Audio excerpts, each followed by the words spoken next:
Barreskrim Polri menetapkan 4 orang tersangka termasuk Kepala Desa Kohot Arsin dalam kasus pemalsuan sertifikat hak guna bangunan dan sertifikat hak milik terkait pagar laut di perairan Tangerang, Banten. Alasan ekonomi menjadi motif para tersangka membuat dokumen palsu sertifikat pagar laut.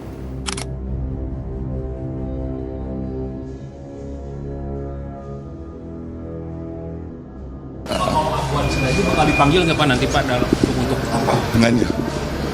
Barangkali ada salah satu saksi dan Gini, kita memeriksa terhadap sebuah perkara ataupun melaksanakan penyidikan, tentu saja ada alasan. Alasannya dari keterangan-keterangan, baik itu saat ini yang sudah kita tetapkan sebagai tersangka saat pemeriksaan saksi, tidak ada yang menyebut. Kalau yang dikatakan di media sosial dan lain sebagainya, itu kan kami tidak bisa menjadi patokan. Karena semuanya itu setiap apa yang dilakukan Polri tentu saja ada dasarnya. Ada dasarnya yang bisa dipertanggungjawabkan. Kalau misalnya disebut rekan-rekan salah satu di sini sebagai turut serta di media sosial, apakah saya harus manggil orang itu? Itu.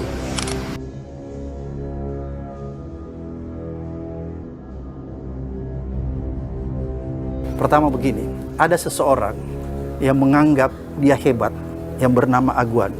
Masalah, saya akan sebut nama. Menganggap dia hebat dan menciptakan mitos bahwa orang ini nggak bisa disentuh oleh hukum. Kan begitu. Katanya aparat penegak hukum semua di tangannya. Dan begitu faktanya, bahwa dia nggak bisa tersentuh oleh hukum, kan? Oleh karena itu dia bisa mengatur semua. Aparat hukum, aparat yang lain, buktinya bisa terbit sertifikat dan lain sebagainya. Betapa kuatnya Aguan. Assalamualaikum warahmatullahi wabarakatuh. Sobat RJ, di sini pernyataan Abraham Samad memang benar bahwa Aguan, pemilik Agung Sedayu Group yang bernama lengkap Sugianto Kusuma, terbukti benar-benar orang kuat, dan di sini seolah dirinya tidak tersentuh oleh hukum. Hal ini seperti kata bekas ketua KPK yaitu Abraham Samad, Aguan saat ini sudah terlanjur dimitoskan sebagai orang kuat. Betapa tidak, Direktur Tindak Pidana Umum Badan Reserse Kriminal Barreskrim Polri yaitu Brigjen Joandani Rarjopuro pada Selasa 17 Februari 2025 menyatakan bahwa pihaknya tidak akan memeriksa Aguan. Sebab katanya, dari puluhan saksi yang diperiksa dalam kasus pemalsuan surat-surat terkait penerbitan HGB serta SHM yang terjadi di area pagar laut ilegal di Desa Kohot Pakuhaji Tangerang, Banten, katanya di sini tak ada satupun yang menyebut nama Aguan. Dan dari pemeriksaan tersebut, lalu Barreskrim telah menetapkan 4 orang tersangka, yaitu Arsin bin Sanib, Kepala Desa Kohot, Ujang Karta, Sekretaris Desa Kohot, serta SP dan CE, seorang notaris yang menerima kuasa dari Arsin. Di sini Joandani juga mengatakan bahwa pihaknya juga tidak akan menangani perkara pagar laut yang membentang sepanjang 30 km tersebut, karena memang katanya tidak punya kewenangan untuk itu. Dan di sini pun dia menjelaskan bahwa yang punya kewenangan adalah Kementerian Kelautan serta Perikanan atau KKP. Pak Dir, berarti penyidikan ini nanti hanya akan berakhir di perkara pemalsuan saja atau akan juga didapatkan yang membuat pagar laut ini, Pak Dir? Negasinya, Pak Dir. Gini, pagar laut sudah ada domain penanganan lebih sendiri, ya. Domain penanganan sendiri terkait pagar laut itu kalau nggak salah di KKP sudah melaksanakan penyidikan. Kami kan berawal dari ditemukannya 2 SHGB. 2 SHGB. Sebetulnya 263 SHGB. 263 SHGB ini dihubungkan dengan pemasangan pagar laut, kan tidak ada hubungannya. Karena kita mendapatkan pemalsuan di situ. Padahal kita semua tahu yang diuntungkan dari penerbitan ratusan HGB maupun SHM tersebut adalah 2 anak perusahaan Agung Sedayu Group, yaitu milik Aguan, yaitu PT Intan Agung Makmur dan PT Cahaya Inti Sentosa. Sementara Arsin bin Sanib dan Ujang Karta di sini pun ditetapkan menjadi tersangka atas pemalsuan surat-surat yang terkait terbitnya 263 HGB serta 17 SHM yang mayoritas dikuasai dua anak perusahaan dari Agung Sedayu Group. Seperti yang dikutip banyak media, Juandani pun mengatakan, walaupun nama Ahwan ramai disebut di media sosial serta media massa, tapi hal tersebut tak akan menjadi patokan Bareskrim untuk memeriksa Ahwan. Kalau Ahwan itu bakal dipanggil nggak Pak nanti Pak dalam untuk Dengannya. barangkali ada salah satu saksi dan Gini, kita memeriksa terhadap sebuah perkara ataupun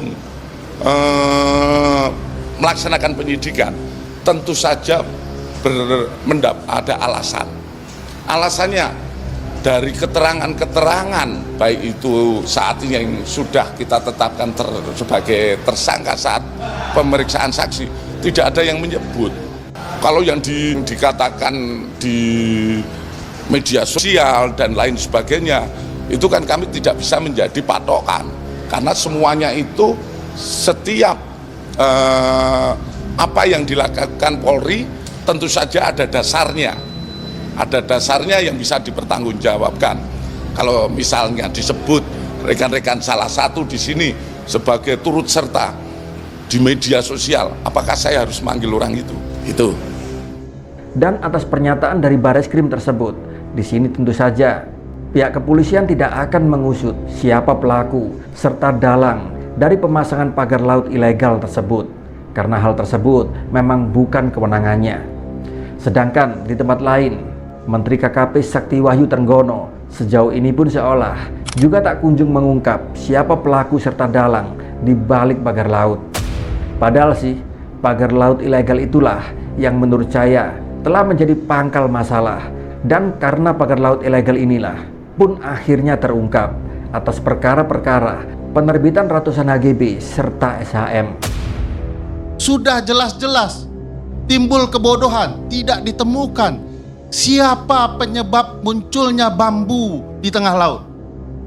Tiba-tiba ada bambu jenis baru itu bisa tumbuh sendiri, lalu dianggap selesai ketika dicabut, padahal problematika utama tidak pernah ditemukan. Ya begitulah, kita ikuti saja perkembangannya. Kita kawal terus saja kasus ini. Walaupun saya di sini pesimis, mastermind di balik kasus ini akan benar-benar terungkap. Dan tentu saja di sini, si Ahwan yang dimitoskan sebagai orang kuat akan bisa tidur nyenyak kembali, terutama setelah ada pernyataan dari Bareskrim bahwa pihaknya tidak akan memeriksa dirinya. Jadi di sini betul apa kata Abram Samad, bahwa si Ahwan ini memang benar-benar orang kuat. Dan ini tentu saja bukan sekedar mitos. Wassalamualaikum warahmatullahi wabarakatuh.